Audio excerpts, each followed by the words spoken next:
Daily Bible Reading, 2 Samuel chapter 1. After the death of Saul, David had already returned from defeating the Amalekites. David stayed 2 days in Ziklag.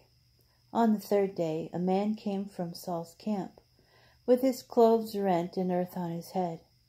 And as he approached David, he flung himself to the ground and bowed low. David said to him, "Where are you coming from?" He answered, "I have just escaped from the camp of Israel." "What happened?" asked David. "Tell me." And he told him how the troops had fled the battlefield, and that, moreover, many of the troops had fallen and died. Also that Saul and his son Jonathan were dead. "How do you know," David asked the young man who brought him the news, "that Saul and his son Jonathan are dead?" The young man who brought him the news answered, "I happened to be at Mount Gilboa, and I saw Saul leaning on his spear, and the chariots and horsemen closing in on him. He looked around and saw me, and he called to me. When I responded at your service, he asked me, 'Who are you?' And I told him that I was an Amalekite. Then he said to me, 'Stand over me and finish me off, for I am in agony and am barely alive.' So I stood over him and finished him off, for I knew that he would never rise from where he was lying. Then I took the crown from his head and the armlet from his arm, and I have brought them here to my Lord." David took hold of his clothes and rent them, and so did all the men with him. They lamented and wept, and they fasted until evening for Saul and his son Jonathan, and for the soldiers of the Lord and the house of Israel who had fallen by the sword. David said to the young man who had brought him the news, "Where are you from?" He replied, "I am the son of a resident alien, an Amalekite." "How did you dare," David said to him, "to lift your hand and kill the Lord's anointed?" Thereupon David called one of the attendants and said to him, "Come over and strike him."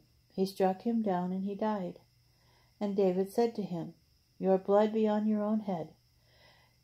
Your own mouth testified against you when you said, 'I put the Lord's anointed to death.'"